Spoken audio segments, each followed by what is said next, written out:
2001, Odisea en el espacio de Stanley Kubrick, de 1968, una película de ciencia ficción. ¿Es tan buena como dicen?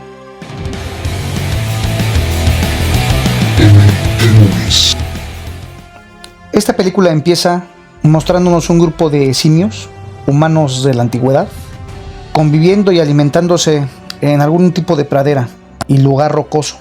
Estos tienen en su poder un charco de agua, el cual es centro de una disputa contra otro grupo de simios que llegan y les quitan el charco sin mayor contratiempo. Estos se refugian en otro lugar y a la mañana siguiente encuentran un monolito frente a ellos.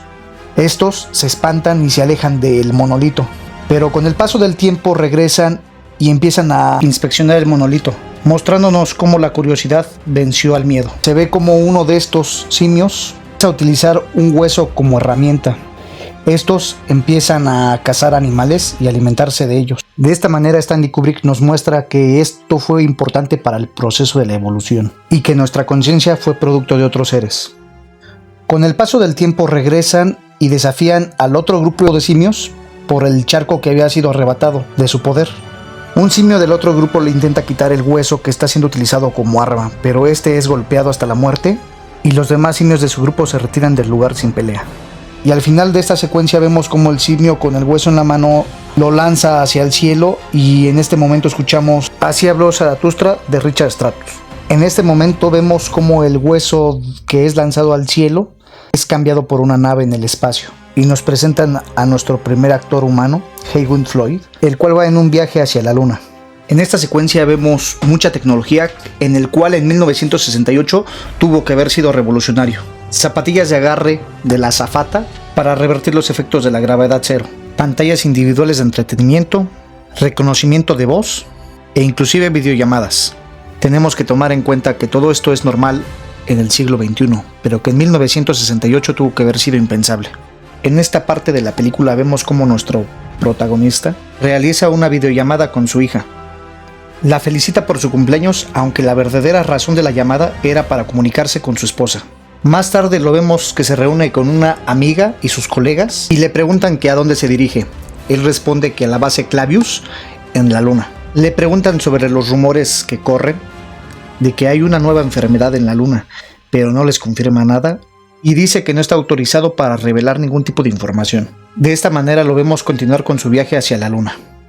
En esta parte vemos una secuencia de planos impresionantes para la época. Al llegar lo vemos reunirse con varios compañeros y científicos y les agradece por su compromiso.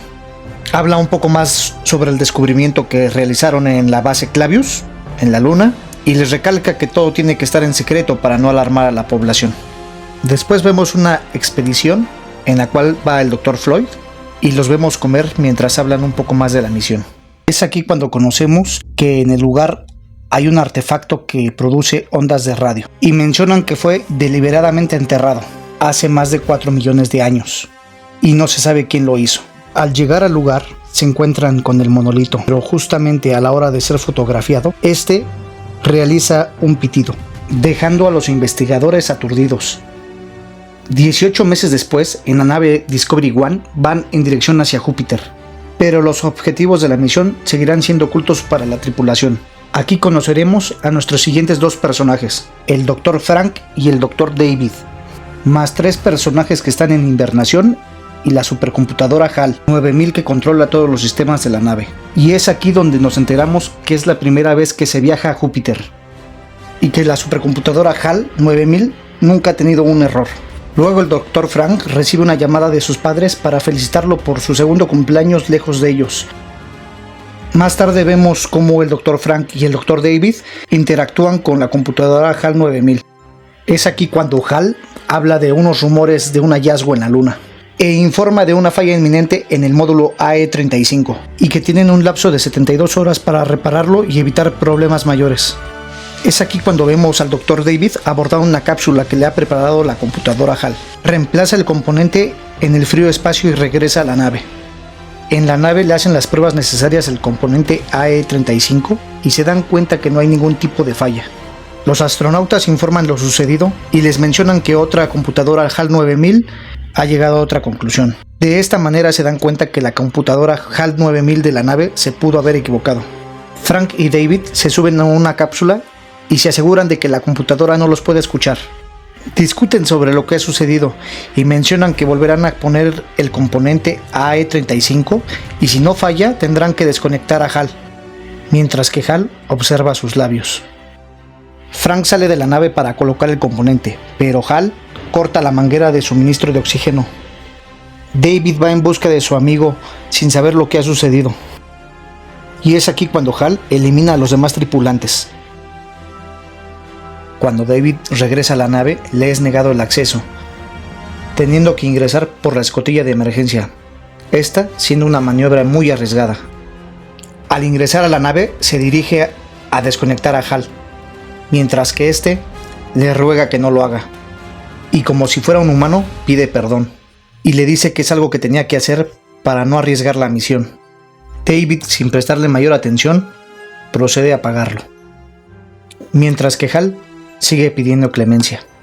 Y es aquí cuando se nos revela que HAL tuvo la falla porque tenía que mentirles a David y a Frank del verdadero motivo de la misión, y esto iba en contra de su programación, el cual era siempre decir la verdad a sus humanos. Es aquí cuando David se entera del pitido 18 meses atrás y que la señal de radio había llegado hasta Júpiter.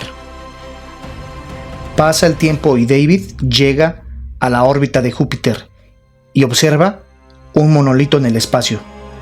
Este se aproxima en una cápsula y de alguna manera se abre una puerta interdimensional que lo llevará por lugares surrealistas y transportándolo a años luz de distancia.